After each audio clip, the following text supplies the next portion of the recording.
उगते हुए सूर्य का चित्र लगाने से, दौड़ते हुए घोड़ों का फोटो रखने से जिंदगी में कभी सफलता नहीं मिलती। जिंदगी में अगर सफल होना है तो सूर्य से पहले जगना पड़ेगा, घोड़ों से ज़्यादा तेज दौड़ना पड़ेगा, तभी जाकर सफलता आपको मिलेगी। स्वामी विवेकानंद जी कहते हैं, उत्तिष्ठ जागृत प्राप्तवाणी निबोधिता, arise awake and stop not until your goal is achieved, यानी उठो जागो और तब तक भागो जब तक लक्ष्य प्राप्त न हो जाए। आइए जानते हैं स्वामी विवेकानंद जी के प्रभावशाली व्यक्तित्व और विलक्षण प्रतिभा के बारे में, जिसने देश और दुनिया का भ्रमण कर अध्यात्म का एक नया सूत्रपात दिया है, जीवन जीने का सरल सुगम सहज मार्ग दिया है, जिनके विचार अनेक शताब्दियों तक पीढ़ियों का मार्गदर्शन करते रहेंगे। तो चलिए जानते हैं। स्वामी विवेकानंद जी का जन्म 12 जनवरी सन 1863 ईस्वी को कलकत्ता में एक कुलीन कायस्थ परिवार में हुआ था। उनका औपचारिक नाम नरेंद्रनाथ दत्त था। घर पर सभी लोग उन्हें नरेन कहकर संबोधित करते थे। उनके पिता का नाम विश्वनाथ दत्त कलकत्ता हाई कोर्ट के एक प्रसिद्ध वकील थे। उनकी माता भुवनेश्वरी देवी धार्मिक विचारों की महिला थी। उनका अधिकांश समय भगवान शिव की पूजा अर्चना में ही व्यतीत होता था। नरेंद्र के पिता और उनकी मां के धार्मिक, प्रगतिशील व तर्क संगत रवैये ने उनकी सोच और व्यक्तित्व को आकार देने में सहायता की। बचपन से ही नरेंद्र अत्यंत कुशाग्र बुद्धि के तो थे ही, साथ ही नटखट भी थे। अपने साथी बच्चों के साथ खूब शरारत करते और मौका मिलने पर अपने अध्यापकों के साथ भी शरारत करने से नहीं चूकते थे। उनके घर नियम पूर्वक रोज पूजा पाठ होता था।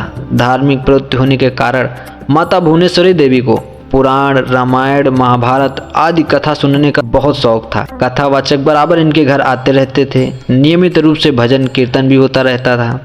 परिवार के धार्मिक एवं आध्यात्मिक वातावरण के प्रभाव से बालक नरेंद्र के मन में बचपन से ही धर्म एवं अध्यात्म के संस्कार गहरे होते गए। माता पिता के संस्कारों और धार्मिक वातावरण के कारण बालक के मन में बचपन से ही ईश्वर को जानने और उसे प्राप्त करने की लालसा दिखाई देने लगी थी। ईश्वर के बारे में जानने की उत्सुकता में कभी कभी वे ऐसे प्रश्न पूछ बैठते थे कि उनके माता पिता और कथावाचक पंडित तक चक्कर में पड़ जाते थे। सन 1871 में 8 साल की उम्र में नरेंद्र नाथ ने ईश्वरचंद विद्यासागर में मेट्रोपोलियन संस्थान में दाखिला लिया, जहां वह स्कूल गए। विलियम हिस्टी महासभा संस्था के प्रिंसिपल ने लिखा, नरेंद्र वास्तव में एक जीनियस है। मैंने काफ़ी विस्तृत और बड़े इलाकों में यात्रा की है, लेकिन उसकी जैसी प्रतिभा वाला एक भी बालक कहीं नहीं देखा। यहाँ तक कि जर्मन विश्वविद्यालय के दार्शनिक छात्रों में भी नहीं। 25 वर्ष की अवस्था में नरेंद्र ने गेरुआ वस्त्र धारण कर एक सन्यासी का जीवन जीना शुरू कर दिया था।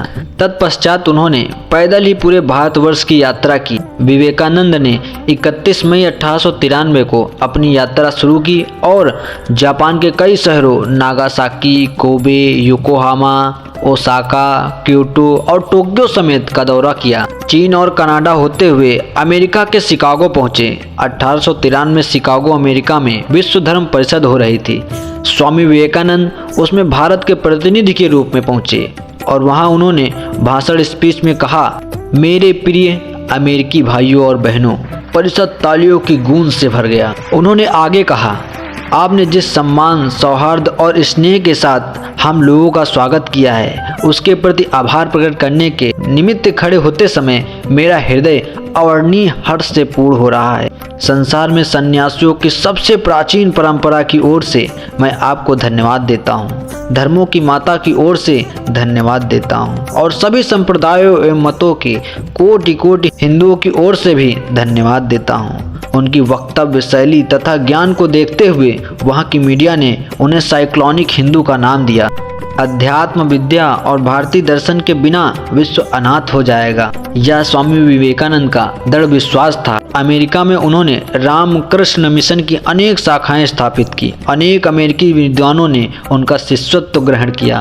वे सदा अपने को गरीबों का सेवक कहते थे। भारत के गौरव को देश देशांतरों में उज्जवल करने का उन्होंने सदा प्रयत्न किया। स्वामी विवेकानंद जो काम अपने 39 वर्ष के संक्षिप्त जीवन काल में कर गए, वे आने वाली अनेक शताब्दियों तक पीढ़ियों का मार्गदर्शन करते रहेंगे। गुरुदेव रवींद्रनाथ ने एक बार कहा था, यदि आप भारत को जानना चाहते हैं तो विवेकानंद को पढ़िए, उनमें आप सब कुछ सकारात्मक ही पाएंगे, नकारात्मक कुछ भी नहीं। भारत में विवेकानंद को एक देशभक्त सन्यासी के रूप में जाना जाता है। उनके जन्मदिन को राष्ट्रीय युवा दिवस के रूप में मनाया जाता है। विवेकानंद को युवकों से बड़ी आशाएं थी। आज के युवकों के लिए इस ओजस्वी सन्यासी का जीवन एक आदर्श है। वे केवल संत ही नहीं, एक महान देशभक्त, वक्ता, विचारक, लेखक और मानव प्रेमी थे।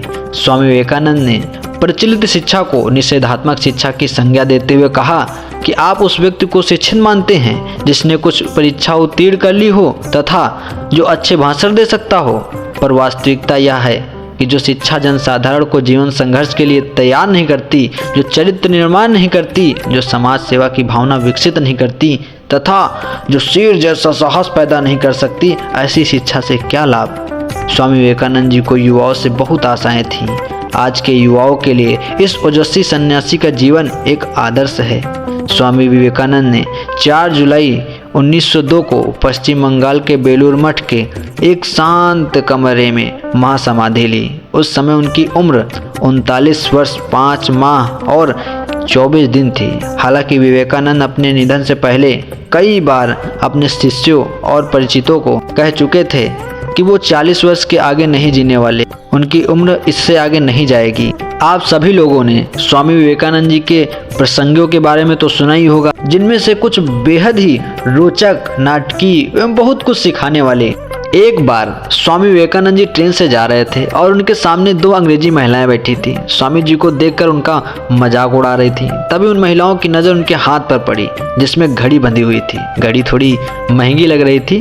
तभी उन अंग्रेजी महिलाओं ने सोचा कि क्यों ना इन सन्यासी की घड़ी छीन लिया जाए। तब अंग्रेजी महिलाओं ने कहा, ये घड़ी मुझे दे दो, अदरवाइज हम पुलिस को बुलाएंगे और यह कहेंगे कि तुम मुझसे बदतमीजी कर रहे थे। स्वामी जी उन अंग्रेजी महिलाओं की यह बात सुनकर भी अनसुनी कर दी। स्वामी जी ने ऐसे रिएक्ट किया जैसे कि उन्होंने सुना ही ना हो। फिर उन अंग्रेजी महिलाओं ने उन्हें इशारे में समझाया, फिर भी नहीं सुना। फिर स्वामी जी ने उन महिलाओं को इशारे में समझाया कि तुम्हें जो भी कहना है उसे आप लिख कर दे दो मुझे। फिर उन अंग्रेजी महिलाओं ने लिख कर दिया, तुम मुझे अपनी घड़ी दे दो, अदरवाइज हम पुलिस को बुलाएंगे और कहेंगे कि तुम मुझसे बदतमीजी कर रहे थे। जब वह पर्ची लिखकर स्वामी जी को पकड़ाई और स्वामी जी ने उसे पढ़ा और फिर बोला, अब पुलिस को बुला लो। गाइज, महिलाएं शॉक्ड हो गईं कि यह मैंने क्या कर दिया। आप सोच सकते हैं कि स्वामी जी ने बिना कुछ बोले ही प्रॉब्लम को सॉल्व कर दिया। ऐसे ही जब एक बार स्वामी विवेकानंद जी अमेरिका की यूनिवर्सिटी में पढ़ते थे और जब वह एक दिन कुछ खाने के लिए कैफेटेरिया में गए और वहां से अपने लिए कुछ भोजन लिया, टेबल पर बैठ गए और वहीं टेबल पर उनका प्रोफेसर भी बैठा था। वह उनसे बहुत चिढ़ता था, इतना चिढ़ता था कि वो बोला, पिग्स डोंट सिट नियर स्वान, यानी सुअर जो है हंस के पास नहीं बैठा करते। स्वामी जी बोले, सुअर हंस के पास नहीं बैठा करते? प्रोफेसर बोला, हाँ नहीं बैठा करते। तो स्वामी जी बोले, ठीक है मैं उड़ जाता हूँ, और वहाँ से निकल पड़े पेड़ लेकर। सभी लोग हंसने लगे। प्रोफेसर ने सोचा कि इसको बोलूंगा तो इसकी इंसल्ट बेइज्जती हो जाएगी, बट उल्टा प्रोफेसर की ही इंसल्ट हो गई। प्रोफेसर को गुस्सा आ गया और बोला, मैं तुझे क्लास में देखता हूँ। क्लास में जब स्वामी विवेकानंद जी पहुंचे तो प्रोफेसर ने कहा, विवेकानंद खड़े हो जाओ। विवेकानंद जी खड़े हो गए और प्रोफेसर ने पूछा कि अगर तुम्हें 2 थैले मिले बाजार में, एक में धन एक में बुद्धि, विवेकानंद तुम क्या उठाओगे? स्वामी जी बोले, मैं धन वाला थैला उठाऊंगी। प्रोफेसर हंसने लगा और कहने लगा, मुझे पहले ही मालूम था कि तुम क्या उठाओगे। स्वामी जी बोले कि आप क्या उठाते अगर मेरी जगह पर होते? प्रोफेसर बोला, मैं बुद्धि वाला थैला उठाता क्योंकि बुद्धि जरूरी है। स्वामी जी बोले, बिल्कुल सही है, जिसके पास जो नहीं होगा वही तो उठाएगा ना। और बच्चे सारे क्लास के हंसने लगे। फिर से एक बार प्रोफेसर को हंसी का पात्र बनना पड़ा। इसलिए स्वामी विवेकानंद जी कहते हैं कि दूसरे के बारे में कभी भी बुरा या गलत ना सोचें। ऐसे ही अंग्रेज भी स्वामी जी से बहुत चिढ़ते थे। इतना चिढ़ते थे कि एक बार जब वह ट्रेन से सफ़र कर रहे थे, सफ़र थोड़ा लंबा था, तो वह ट्रेन में ही लेट गए, आराम करने लगे। बगल में अंग्रेज बैठा था, वह उनसे बहुत चिढ़ता था। इतना चिढ़ता था कि तो उसने स्वामी जी का जूता उठाया और ट्रेन से बाहर फेंक दिया। अच्छा, स्वामी जी ने जूता फेंकते हुए देख लिया कि अंग्रेज ने उनका जूता फेंक दिया, बट स्वामी जी ने कुछ नहीं बोला। जब स्वामी जी ने कुछ देर तक कुछ नहीं बोला तो अंग्रेज आराम करने लगा और वह जब सो गया तब स्वामी जी उठे और उस अंग्रेज की टोपी और कोट खिड़की से बाहर फेंक दिया। और फिर जब अंग्रेज उठा, उसने देखा टोपी और कोट नहीं है, तो उसने स्वामी जी से पूछा कि क्या आपने मेरी टोपी और कोट देखा? तो स्वामी जी बोले, जी हाँ मैंने देखा है। तो अंग्रेज बोला, तो कहाँ है? तो स्वामी जी बोले कि वह वो मेरे जूते ढूंढने गए हैं। इस तरीके से स्वामी जी ने उसे अच्छा सबक सिखाया। स्वामी विवेकानंद जी कुछ दिन शिकागो में रुके थे। तब एक व्यक्ति ने स्वामी जी से पूछा कि why don't your proper cloth like a gentleman, मतलब जेंटलमैन के लिए आप अच्छे कपड़े क्यों नहीं पहनते। तो स्वामी जी ने कहा कि आपके कल्चर के अंदर टेलर दर्जी आपको जेंटलमैन बनाता है, लेकिन हमारे भारत के अंदर, हमारे कल्चर के अंदर हमारा कैरेक्टर ही, हमारा चरित्र ही हमें जेंटलमैन बनाता है। तो गाइज, तो मेरा सवाल आपसे है कि आपका कैरेक्टर कैसा है, कमेंट में मुझे बताइएगा। अगर वीडियो अच्छी लगी हो तो लाइक करें, चैनल पर नए हो तो सब्सक्राइब करें। मिलते हैं ऐसी नेक्स्ट इन्फॉर्मेशन वीडियो के साथ। तब तक के लिए भगवान के प्रेमी किसी जाति के नहीं होते।